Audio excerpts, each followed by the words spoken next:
नमस्कार शेतकरी बंधूंनो, मी आपला कृषी मित्र सचिन भाटे. आपल्या मोसंबी उत्पादक सर्व शेतकरी बंधूंचा आजच्या व्हिडिओमध्ये मी सहर्ष स्वागत करतो. शेतकरी बंधूंनो, आज दिनांक 4 फेब्रुवारी 2026.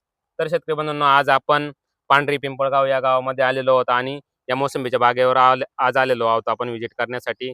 शेतकरी बंधूंनो, यंदा पाऊस खूप झाल्यामुळं मोसंबीच्या बागा या अडचणीत सापडल्या होत्या आणि बुरशीचा प्रादुर्भाव आला होता. झाडं तानावर आले नव्हते आणि रेस्ट ह्या चांगल्या पद्धतीने भेटला नव्हता.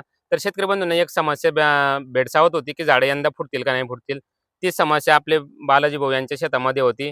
तर त्यांनी आपल्याला फोन केल्यानंतर आपण त्यांना 1-2 फवारण्या रेस्टिंगमध्ये सांगितल्या होत्या आणि खताचं नियोजन आपण हे त्यांना दिलं होतं. तर हा त्यांचा झाडाची पहिली कंडिशन काय होती, या फवारण्या केल्याच्या बाद आज कंडिशन काय आहे, हे स्वतः त्यांच्या शब्दामध्ये मांडतील. तर आपण त्यांचं मनोगत ऐकूयात. दादा नमस्कार. नमस्कार सर. सर्व शेतकरी बंधूंना तुमचा प्रथम परिचय करून द्या. माझं नाव बालाजी शिवाजी कल्लोरे, राहणार पांढरी पिंपळगाव, तालुका जिल्हा छत्रपती संभाजीनगर.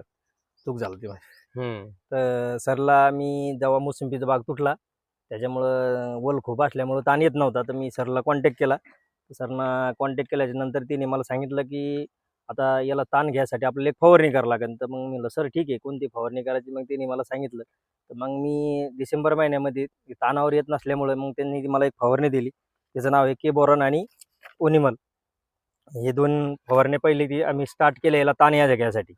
जेव्हा ही फवारणी केली आम्ही त्याच्यावर थोडासा ताण आला आणि याला थोडीशी काळुंकी आणि थोडंसं याची जे पानं जे गळत होते ते म्हणजे पानं गळत नसल्यामुळं ते जे रफपणा याला मुलायम झाला आणि ती फुटण्यामध्ये त्याला थोडीशी मदत झाली. त्याच्यानंतर मग आम्ही काय केलं, मिक्स कॉम्बी आणि रुबीसॉल ही फवारणी घेतली.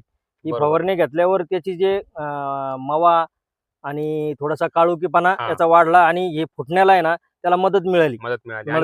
त्याच्यानंतर कॉम्बीमध्ये आपण एक ॲसिटामाप्राइड घेतलं होतं. त्यामुळे काय झालं, हे मवा आला नाही, याला मवा आला नाही आणि याची पहा तुम्ही आता बघू शकता की याची फूट चांगली मिळाली. त्याच्यानंतर त्याने आम्हाला त्याच्यानंतर खतामध्ये आम्हाला न्यूट्रिबलचं खत आम्ही त्याला टाकलं. न्यूट्रिया फॉर्म्युला नंबर 1 फॉर्म्युला त्याला आपण वापरलेला आहे.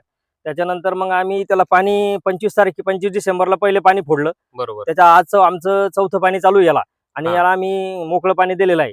बरोबर. आणि आता याच्यानंतर आम्ही त्याला आजच्या मागच्या हप्त्यामध्ये म्हणजे आज 25 जानेवारीला आम्ही त्याला 058 आणि 058-18 आणि हे मिक्स मॅक्स झिंक बोरॉन हे मॅक्सिमम आणि आयरॉन हे आम्ही त्याला ड्रिपद्वारे सोडलं आहे. त्याचा आज रिझल्ट असा आहे की झाडाची फूट आमचे जवळपास मागच्या वर्षापेक्षा 90% चांगली फूट आहे. आणि हे तुम्ही बघू शकता आता हे मागच्या वर्षीपेक्षा आमची यंदाची फूट एकदम व्यवस्थित आहे आणि झाडाची क्वालिटी बी आणि क्वांटिटी बी चांगली आहे. कारण की फूट जशी आम्हाला लागत होती तशी यावर्षी या सरच्या माध्यमातून आम्हाला ती भारी भेटलेली आहे. तर तुम्ही बघू शकता कशी फूट भारी मिळाली आम्हाला. जसं आम्ही रिझल्ट लागत होता तसं रिझल्ट आम्हाला भेटलेला आहे. शेतकरी बंधूंना तुम्ही काय सांगसाल? याचा माझं म्हणण्याचा अर्थ याचा असा रिझल्ट या न्यूट्रिबल फॉर्म्युलाचा रिझल्ट चांगला आहे आणि त्यांनी जसं मार्गदर्शन आम्हाला केलं एकदम योग्य आणि योग्य वेळी ते आम्हाला मार्गदर्शन झालेलं आहे. त्याच्यामुळे आज आमची जे झाडं आहे हे आज एक उत्तम क्वालिटीचे झालेले आहे आणि जी फुटायची ती एकदम व्यवस्थित आहे. आणि त्यांच्या मार्गदर्शनामुळे आम्ही आता पुढचं बी जसं ते सांगतात त्या हिशोबाने आम्ही त्याचं नियोजन करणार आहे.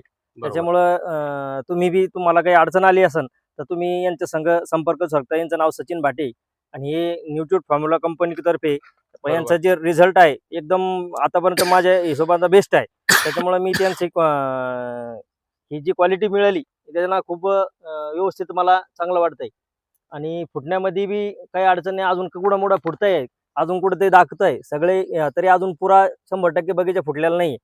इतका अजून तर राहिलं सोडलेलं पान कुठं मोठं कळी निघती आणि ती ओके होती. बरोबर. बघा शेतकरी बंधूंनो, आपण पण या पद्धतीने नियोजन करा. तुम्हाला काही अडचण असल्या तुम्ही माझ्याशी संपर्क करू शकता. माझा मोबाईल नंबर आहे 9404193834. धन्यवाद.